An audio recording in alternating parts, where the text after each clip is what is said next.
ನಮಸ್ಕಾರ ವೀಕ್ಷಕರೇ, ಈ ದಿನ ನಾನು ಮೊಟ್ಟೆ ಗ್ರೀನ್ ಮಸಾಲಾನ ಹೇಗೆ ಮಾಡೋದು ಅಂತ ತಿಳಿಸ್ಕೊಡ್ತೀನಿ.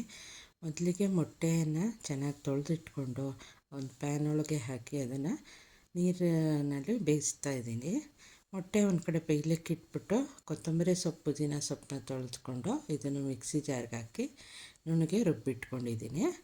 ಆನಂತರ ಈರುಳ್ಳಿ, ಟೊಮೊಟೊ, ಹಸಿಮೆಣಸಿಕಾಯಿನೂ ಕಟ್ ಮಾಡಿ ಇಟ್ಕೊಂಡಿದ್ದೀನಿ. ಒಂದು ಪ್ಯಾನಿಗೆ ಎಣ್ಣೆ ಹಾಕಿ ಎಣ್ಣೆ ಕಾದ ನಂತರ ಇದಕ್ಕೆ ಈರುಳ್ಳಿನ ಹಾಕ್ತಾಯಿದ್ದೀನಿ. ಈರುಳ್ಳಿ ಹಾಕಿದ ನಂತರ ಈರುಳ್ಳಿನ ಕೆಂಪಗಾಗೋವರೆಗೂ ಈ ರೀತಿ ಹುರ್ಕೋಬೇಕು. ಈ ಕೆಂಪಗಾದ ನಂತರ ಸ್ವಲ್ಪ 1-2-3 ನಿಮಿಷ ಆದಮೇಲೆ ಇದಕ್ಕೆ ಟೊಮೊಟೊ ಮತ್ತು ಹಸಿಮೆಣಸಿಕಾಯಿ ಕಟ್ ಮಾಡ್ಕೊಂಡಿರೋದು ಎರಡನ್ನೂ ಹಾಕಿ ಅದನ್ನು ಕೆಂಪಗಾಗೋವರೆಗೂ ಫ್ರೈ ಮಾಡ್ಕೋಬೇಕು. ಟೊಮೊಟೊ ಮೆತ್ತಗಾಗಿ ಇದನ್ನು ನಾವು ಮತ್ತೆ ಮಿಕ್ಸಿಗೆ ಹಾಕಿ ನುಣ್ಣಗೆ ಗ್ರೈಂಡ್ ಮಾಡ್ಕೋಬೇಕಾಗಿರೋದ್ರಿಂದ ಇದನ್ನು ಒಂಚೂರು ಎಣ್ಣೆಯಲ್ಲೇ ಚೆನ್ನಾಗಿ ಫ್ರೈ ಮಾಡ್ತಾಯಿದ್ದೀನಿ. ಇದೆಲ್ಲ ಫ್ರೈ ಆದಮೇಲೆ ಒಂದು ಸ್ವಲ್ಪ ಆರ್ಲಿಕ್ಕೆ ಬಿಟ್ಬಿಟ್ಟು ಆನಂತರ ಇದನ್ನೆಲ್ಲ ರುಬ್ಬಿ ಇಟ್ಕೊಬೇಕು. ಮತ್ತು ಇದೇ ಪ್ಯಾನಿಗೆ ಸ್ವಲ್ಪ ಎಣ್ಣೆ ಹಾಕ್ಬಿಟ್ಟು ಈ ರುಬ್ಬಿಟ್ಕೊಂಡಿರೋ ಅಂತಹ ಮಸಾಲೆಯನ್ನು ಅಲ್ಲಿಗೆ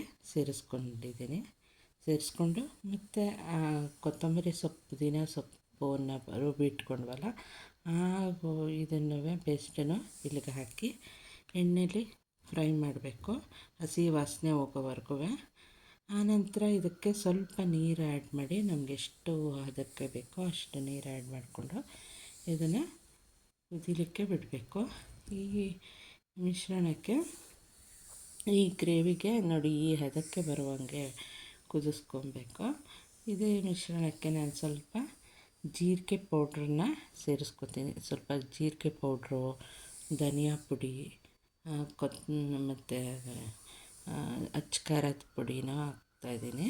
ಮತ್ತು ಗರಂ ಮಸಾಲ ಈ 4 ಪುಡಿನೂ ಸ್ವಲ್ಪ ಹಾಕ್ಕೊಂಡು ಇದೊಂಥರ ಫ್ಲೇವರು ಟೇಸ್ಟ್ ಎಲ್ಲ ಚೆನ್ನಾಗಿ ಬರುತ್ತೆ. ಹಾಕ್ಬಿಟ್ಟು ಇದನ್ನು ಚೆನ್ನಾಗಿ ಕುದಿಲಿಕ್ಕೆ ಬಿಡಬೇಕು.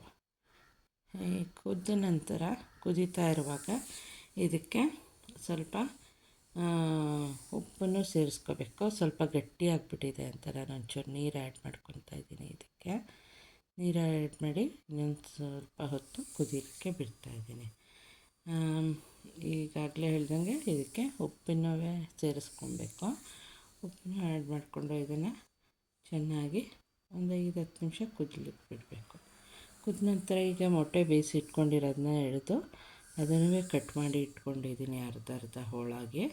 ಈ ಮೊಟ್ಟೆನೆಲ್ಲ ಈ ಕುದ್ದಿರೋ ಅಂತಹ ಈ ಗ್ರೇವಿಗೆ ಕುದಿಯೋ ಟೈಮಲ್ಲೇ ಆ್ಯಡ್ ಮಾಡಬೇಕು.